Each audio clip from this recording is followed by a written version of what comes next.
नमस्कार दोस्तों। आज जो हम लोग टॉपिक डिस्कस करने वाले हैं वो है हेमरॉयड और पाइल्स का लास्ट पार्ट और थर्ड पार्ट।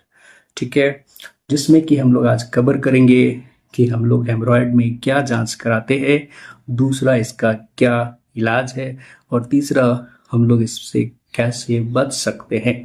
तो आप वीडियो में अंत तक बने रहिए, यह वीडियो बहुत ही इंफॉर्मेटिव होने वाला है। और मैं हूँ doctor Santosh Pandit, general and laparoscopic surgeon. तो अगर हम एज सच बोलें कि आपको हेमोरॉयड के लिए, तो हेमोरॉयड के लिए बहुत ज़्यादा जांच हम लोग नहीं कराते हैं। हम लोग जांच जो भी करते हैं वह, चूंकि पैखाना के साथ आपका ब्लड आ रहा था, तो पैखाना के साथ और भी बीमारी में ब्लड आता है, तो हम लोग उसको रूल आउट करने के लिए करते हैं कि कहीं वो सब तो हिडन नहीं है।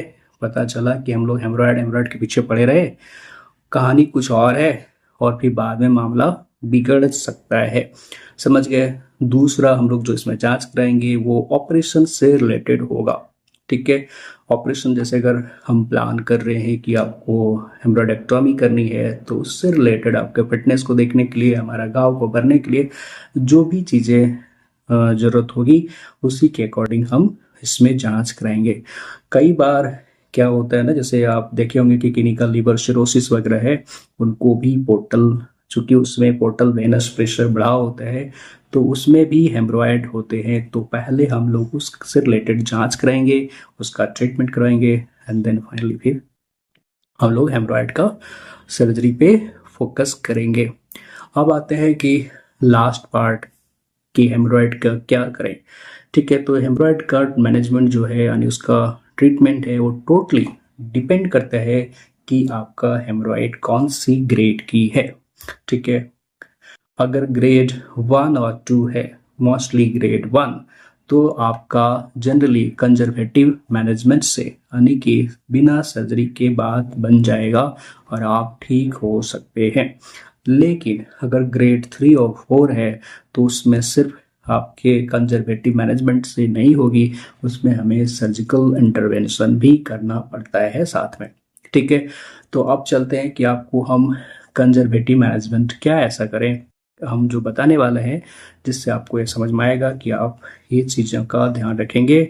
तो हो सकता है अगर आपका ग्रेड 1 और इंसल ग्रेड 2 है, तो वहाँ से आगे ग्रेड 3 और ग्रेड 4 में ना जाए। ठीक है, तो सबसे पहला आपको ध्यान रखना है कि ये हेमरॉयड किस वजह से आपको हुई थी। ठीक है, उसका हम लोग केयर करेंगे, उसको हम लोग दूर करेंगे, उसको प्रिवेंट करेंगे।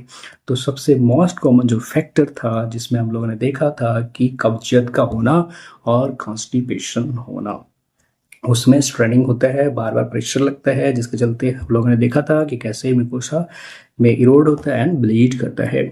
तो आपको कॉन्स्टिपेशन से बचना है। आप बोलोगे कॉन्स्टिपेशन से कैसे बचे, तो उसके लिए आपको कुछ कुछ चीज़ें मॉडिफाई करना है। पहला, आप कभी भी कॉम्प्लेक्स कार्बोहाइड्रेट, यानी जो फास्ट फूड वगैरह जो देखते हैं अवेलेबल है मार्केट में, उस सब फूड को अवॉइड करना है। ठीक है, दूसरा, प्लेंटी ऑफ फ्लूइड लेना है, पानी ज़्यादा पीना है, एटलीस्ट 2 से 2.5 लीटर पर डे आपको पानी पीना ही पीना है। ठीक है, तीसरा, फाइबर का इनटेक बढ़ाइए। आप बोलोगे फाइबर कहाँ पे मिलेगा, फाइबर आपका मिलता है फ्रूट्स में, आपका वेजिटेबल्स में एंड सलाद्स में।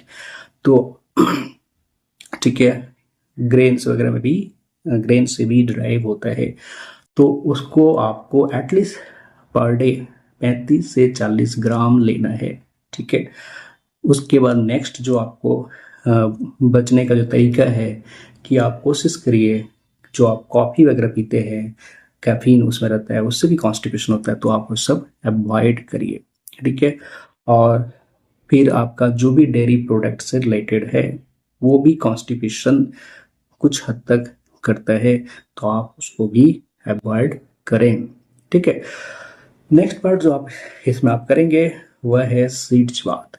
आपको क्या करना है, एक गमला में पानी लेना है, हाफ गमला अप्रॉक्स, उसको सुसुम पानी लेना है जितना कि आप टॉलरेट कर सकते हैं। उसमें 10 से 15 मिनट तक बैठना है, दिन में से 3 से 4 बार करना है। ठीक है, उससे स्मूथ मसल रिलैक्स होगा एंड फाइनली आपको बेनिफिट होगा।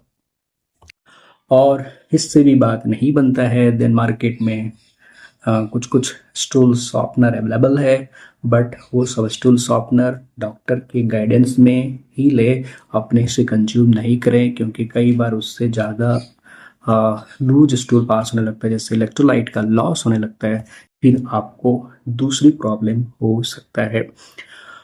और अगर आपका ग्रेड एन 3 ऑनवर्ड है, यानी ग्रेड 3 ग्रेड 4 है, तब तो आपको कंजर्वेटिव मैनेजमेंट बहुत ज़्यादा हेल्प नहीं करेगा, बट हाँ डेफिनेटली आपको प्रिवेंट करेगा कॉम्प्लिकेशन होने से।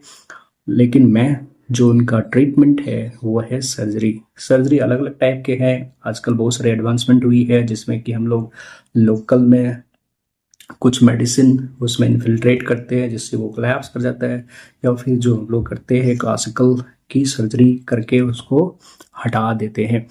तो ये तो मेनली सर्जिकल पार्ट है, तो उसमें बहुत ज़्यादा आपका रोल नहीं है।